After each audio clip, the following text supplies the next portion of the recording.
महात्मा जी नहीं बोले। अब परीक्षित जी के सर पे कलयुग सवार था, तो परीक्षित जी के मन में अहंकार आ गया।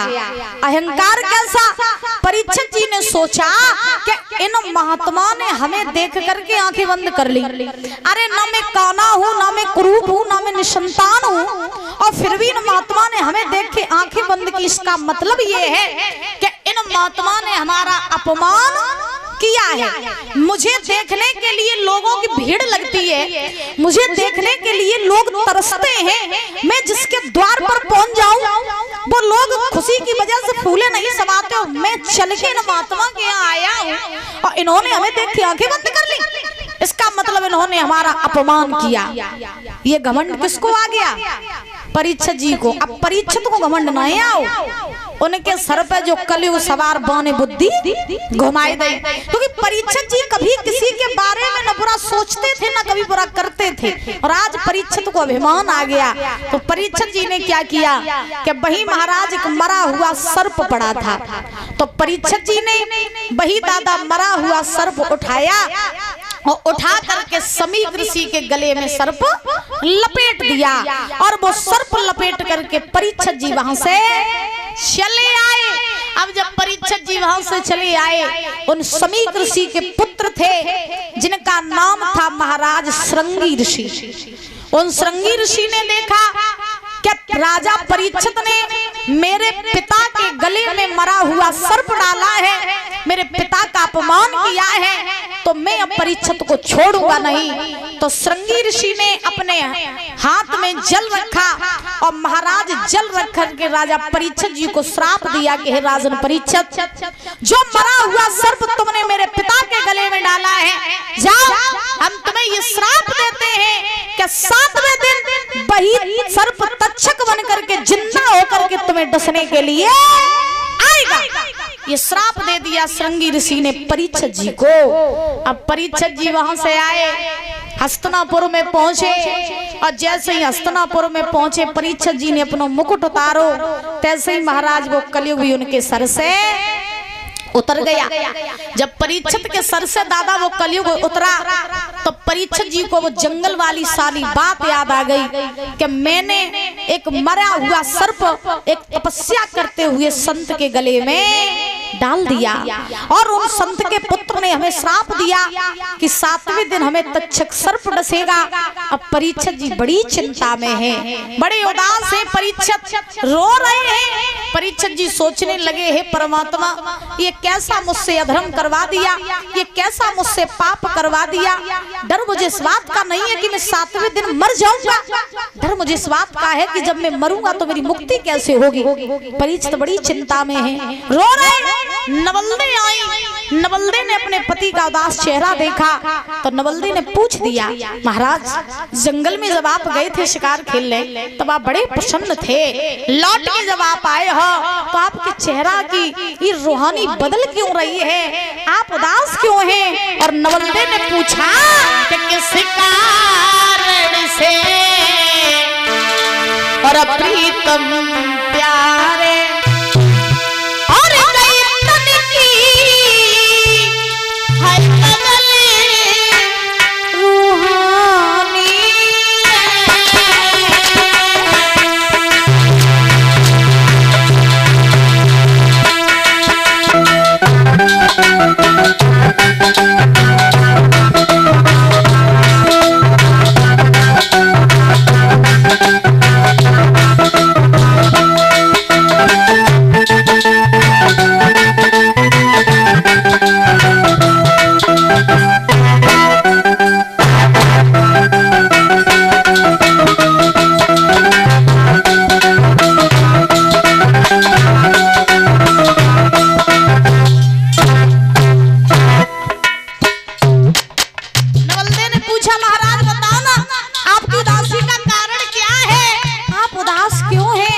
परेशान क्यों है, मेरा दिल बैठा जा रहा है, बताना, बोल।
है, आप परेशान क्यों हो? तो परीक्षित जी चुप रहे, नवलदेव को कुछ नहीं बताया।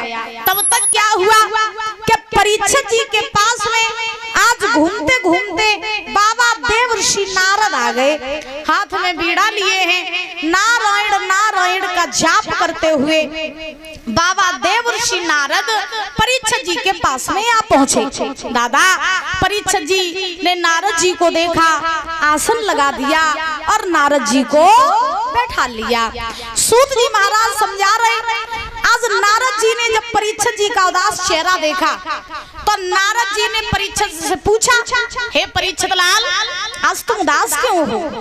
बड़े उदास नजर आ रहे हो, आंखों में तुम्हारे आंसू भी हैं, ये चेहरा तुम्हारा मुरझा रहा है, बताओ ना उदासी का कारण क्या है?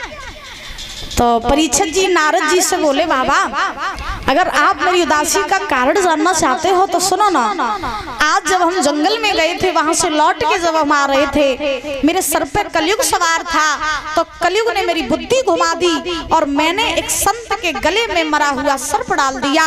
उन संत के पुत्र ने मुझे श्राप दिया कि 7वें दिन मुझे तक्षक सर्प डसेगा। बाबा, चिंता हमें इस बात की नहीं है कि 7वें दिन हम मर जाएंगे, चिंता हमें इस बात की है कि जब हम मरेंगे तो हमारी मुक्ति कैसे होगी।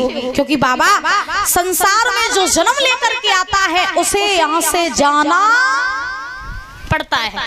याद रखो, हम लोग इस संसार में हैं तो हम लोग जहाँ से आए हैं वहीं हमें वापस भी जाना है। कभी अकेले में बैठना और सोचना कि हम कहाँ से आए थे और हम कहाँ जाएंगे। ये दुनिया क्या है?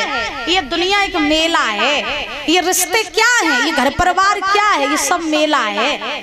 याद रखो, 4 दिन की जिंदगी है, 4 दिन की जिंदगी में यही हमें जीना है, खाना पीना है, लाइफ एंजॉय करनी है, रिश्तों में भी रहना है और मरना है तो महाराज यहाँ से जाना सबको। तो 4 दिन की जिंदगी में न कहू को बुरो करो और न कहू को बुरो सोचो, है ना। एक नियम बना लो अपनी जीवन का, हंसना है और दूसरों को हंसाना है। अब आज के जमाने में रुलाने वाले तो कदम कदम पर मिल जाते हैं, लेकिन परीक्षित जी हंसाने वाले नहीं मिलते। कुछ लोग ऐसे होते जो हंसते ही रहते हैं, दुख में भी हंसते रहते, सुख में भी हंसते रहते। कछु लोगन को हमने ऐसो देखो क्या सुख है तो गुफना गाल करे, दुख है तो गुफना गाल करे। ऐसे ऐसे लोगों को मैंने देखा है। बोलो राधे राधे। तो जीवन में रोना तो कभी चाहिए ही नहीं। क्यों? क्योंकि सुख दुख ये तो आते जाते रहते हैं। तो महाराज, जीवन में हमेशा एक चीज अपनाओ, सुख में रहो दुख में रहो, भगवान से कहो नाथ हम भी तेरे, दुख सुख भी तेरे, बस इतनी कृपा बनाए रखियो क्या चैन से खात पियत रहे और दूसरों अगर कोई घरे आ जाए तो बाऊ खबात रहे। क्योंकि संसार में जो आया उसे जाना पड़ता है। एक कवि लिखते हैं कि जिंदगी एक किराए का घर है, एक ना एक दिन बदलना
मौत जब तुझको आवाज देगी घर से बाहर निकलना पड़ेगा। जो लोग आपसे कहते हैं ना, बोले तुम्हें कुछ हो गया ना तुम्हारे बिना मर जाएंगे, जिससे हम ज्यादा प्रेम करते हैं संसार में, फिर चाहे वो किसी से भी महाराज प्रेम हो, पत्नी से प्रेम हो, बच्चों से प्रेम हो, प्रेमिका से प्रेम हो, संसार में महाराज अगर सबसे ज्यादा हम किसी से प्रेम करते तो लोग क्या कहते हैं? बोले सुनो, तुम्हें अगर कुछ हुई हो तो तुम्हारे बिना मुंह मत जाइए। हाँ, जो ये कहते हैं कि तुम्हारे बिना वही ये कहेंगे, बोले जल्दी ले जाओ, कितना टाइम है नहीं 12वें में, हाँ जल्दी ले जाओ क्योंकि मेरे पास टाइम नहीं है। जब पत्नी कहती है, बोले सुनो जी तुम्हें अगर कछु हुई हो तो तुम्हारे संगे ही हम चली। बहु पत्नी 4 ही दिन रोत है, फिर महाराज रोएगो भूल जाते। हाँ तो संसार में देखो कोई किसी के साथ न तो मरता है और न कोई किसी के साथ जाता है। ये बात मेरी गांठ बांध लेना। तो काहे जो दुनिया के पीछे पड़े हो, अब काहे आस लगाए हो कि हमें कछु हुई हो तो हमारे संगे वहीं बेऊ चली जाएंगे। कोई नहीं जाता है किसी के साथ में। एक कवि कहते हैं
सुनहरा, अब पाँव फूलों पे रखने से पहले तुझे कांटों पे चलना पड़ेगा।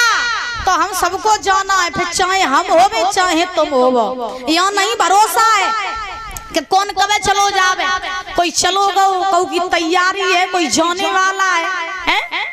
तो कुछ भरोसा नहीं है कि सांसें कब रुक जाएं। परीक्षक जी हमें सिर्फ उसी सेकंड का भरोसा है जो बीत गया। आने वाले सेकंड में हमारे साथ क्या होगा हमें नहीं पता है। तो हंसाओ दूसरन को हंसाओ। अच्छा हर व्यक्ति चाहता है कि मरने के बाद में हम स्वर्ग में जाएं। अच्छा कौन कौन चाहता है मरने के बाद हम स्वर्ग में जाएं? जिला पंचायत सदस्य अरुण कुमार बॉबी, जिला पंचायत सदस्य अरुण कुमार बॉबी भैया जी कहाँ से? कगरारा से। ये हम लोगों के मध्य में पधारे हुए, जोरदार ताली बजा करके स्वागत करेंगे। बहुत बहुत धन्यवाद है।